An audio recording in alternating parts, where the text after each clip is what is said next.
now watching my Confessions of Seth. So how have you been doing this year? Well, this year's been really interesting. Had a lot of things going on this year. Been blessed. Okay. So tell me where you're from. I'm originally from Queensbridge, New York. Can you give us an overview of your quote unquote come to Jesus moment? I can't really quote the exact time, because I had a few times wanting to come to Jesus.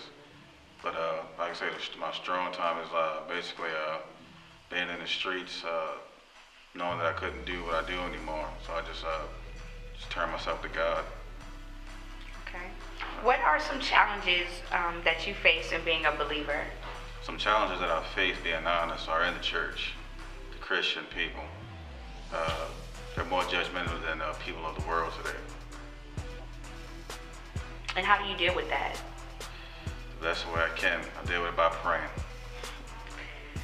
What are some of your views of being a typical Christian prior to being a Christian versus the way you feel today? Did you have any stereotypes that you thought, being a Christian was all about, that once you've gotten saved, have you found a difference in that? Well, prior to being a Christian, I always thought the Christian people was like snobby, uppity. Becoming Christian, I finally believe that there are people who claim that they are Christian, they are not. So it's like I face people between the world who wants to become Christ-like and dealing with the Christians who pretend to be Christians. So it's a battle between trying to get the right Christians who are for God to help me get the people who want to come to God. Now, what's the key to discernment? How do you decipher who's for you and who's against you within the Christian community? Well, basically, within the church. It's just you see it, because you see the ones who's for you. The ones are the ones who's trying to come to you and pray with you, trying to call you, trying to know more about God. And the Christians who you can automatically see who's against you are the ones you see every day talking about you. You go to church, smile and thank you, God, and then when you leave church, sitting there smoking, talking about the next person as if they were in the world. Okay. What are some mistakes that you've made? Any mistakes you'd like to share, and do you regret those mistakes? Yeah, I've made a lot of mistakes. I believe one of the biggest mistakes that I've made was doubting God. I mean, there's a lot of hardships that I had to go through when I doubted Him. But I believe the hardships that I've received from Him were my life lessons. So the biggest mistakes that I've made that I regret is doubting God. Okay. Some rappers tend to shy away from the title Christian rapper or gospel rapper. Do you share that same view? Yeah, I mean, as far as though sharing the view that I see it, yes. I see a lot of Christian rappers go secular. They try to do the Christian rap thing, and then once you get like a small audience, they want to just like, well, I'm better than the next man, so I just want to start doing my own thing. And they forget, they forget the message. They forget exactly what the Christian rap is all about. Everything that we do, Christian rap is supposed to be about broadcasting the Lord's message. Whatever God gives to you, that's what you're supposed to broadcast. You're supposed to go out there and evangelize to people. But a lot of Christian rappers got everything messed up because they get little fans and get a little popularity, and then they want to just get like, well, I'm just going to get and start doing gangster rap. Okay. We know that you have a song currently available everywhere on digital outlets. What are some other songs or projects your listeners can find online or in stores? See, that's the thing. We Come to Praise is out right now.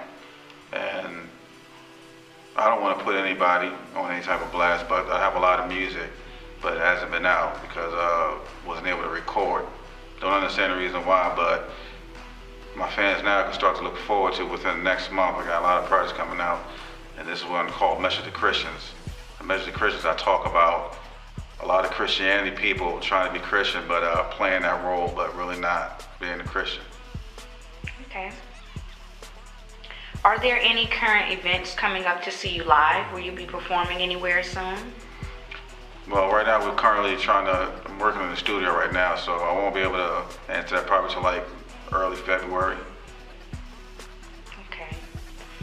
What is a typical Seth live performance like for those who are not sure about coming to a show? Well, as far as though my fans, audience will know, first thing I start to do, you have to be ready for, if you want the Christian rap, you're gonna hear nothing but God from me. So get ready to hear the word. When I perform live, I talk to the man upstairs. He lets me know what to say. And you're gonna get a real performance, a real gospel performance, the word from me. That sounds great. What are some of your musical influences, secular and Christian, if any? Well, I have a lot of influences. A lot of people talk about how can you sing gospel rap and you like worldly rap. And being honest, world rap is nothing but a testimony for what people been through, just like gospel rap. So I'm being honest, Nas is one of my biggest influences. I have my cousin, his name is Littles. He's been doing a lot of secular music. So these are my biggest influences because I listen to their struggles through life. The one thing they don't know how to do right now is turn it to the man upstairs. I use their struggles, think about what I've been through, turn to the man upstairs and ask the man upstairs to help me use his words so I can spit his words right through gospel rap. Okay, what about some of your Christian influences? Who are they? I know it's a long list, just give me a few. Take it back in the day. This is my biggest Christian influence of all. And she's actually a singer. Her name is A.N.B. Okay. That's my biggest influence of all. So every time I hear her music, I don't care what I'm doing, it's like I just fall to the ground and start crying. Because she's very powerful. Yeah, she has a strong testimony. That's the biggest influence of all. Have you got an opportunity to read any of her books? No, I haven't. Okay. Nah, but basically I'm on YouTube looking at her sermons like all the time. Okay. But I plan to one day, want to just meet her. Okay, cool. Maybe collaborate and work with her. I definitely would feel honored to do that. Cool. Okay, as a fan of music, what is in your playlist right now? What did you listen to on the way here today? Basically, we listened to the good prayer that me and Tiffany did in the car when we was praying. Basically if we do listen to music, it'll be Christian, some type of Christian music. We don't listen to any secular rap or anything like that. But on the way here, what I listened to was good prayers coming out of our mouth. Okay, that sounds good. Now, where do you often listen to your music? In the car, at home? Everywhere. At the job, in the car, at home. I have a headset in the car right now. Okay. I was going to listen to music right before I did the interview. Everywhere. Okay. Who are some influences in the Bible? Who are some of your influences from the Bible? Again, I'm going to tell you the biggest influence that I have, and that's Job, the book of Job. I done watched what this man been through, from losing his wife, children, finances, everything. Still believed in God, still believed that God was able. God didn't change that around, and he got everything like 2-3 times fold. So the book of Job is the biggest influence I have in that Bible. Now, what advice could you give to people who may be in a Job-like situation, or who just may be going through struggles in life and they're at that point where they want to give up or they're hopeless? What advice can you give to someone? Well, the first thing I would tell them is the one thing is to pray. To pray. A lot of people believe prayer doesn't work. And I tell people you can't just pray one time, 2 times and think, God's supposed to answer you.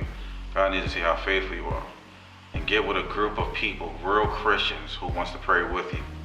Now, for people who may not know how to pray, how do they pray? I mean, do you have any advice for that? Is it better to pray alone? Is it better to pray in a group? What I would tell someone is how I learn how to pray. I pray by myself, and you got to speak from your heart. God understands God knows your heart. Speak from your heart and let him know exactly what you want. You have to let him know what you want in life. If you want to turn to God, let him know that's what you want. Accept Jesus Christ in your life. Once you do that, God will start to give you the tools and the knowledge to understand how to pray and who to go to pray with. Okay. In today's era, what are the challenges you see in the young generation, and what is your advice? The challenges I see in this generation today, they're in the world too much. It's not like back in the day with us. They have Instagram, Facebook, YouTube. So every small thing that they do, they post, negative or positive. And today, the internet can turn your positive into negative. So the challenge I have is watching these young kids trying to live the fast life. It's not back in the day where you had Big Mama, you go to church every day. So it's a challenge with children. It's like they're living the life of the world. There's no guidance right now. And what advice would you give to them? The guidance I would tell the children just like to follow God. Listen to if you really want to know, listen to the music that I put out, because I'm going to explain everything as far as the life that I live, going through childhood struggles, but just keep your head in the books and pray. What are your ministry goals? My goal as a ministry are to basically visit a lot of churches. A lot of churches are starting to contact me, wanting me to do shows or evangelize, as I say, with them. So the biggest goals I have is to reach every church in North Carolina and spread the word that God has given me, so that hopefully in the future I can just start traveling all around the world to different churches, evangelizing all types of people. And how can those churches reach you? Well, I have you can go online. I'm everywhere. Basically, I'm on Facebook, on CD Baby. When you go to my Facebook, I have an arts page called Seth, and all the information is there. If you need to email me, contact me about anything you want me to do. Okay. What are your musical goals?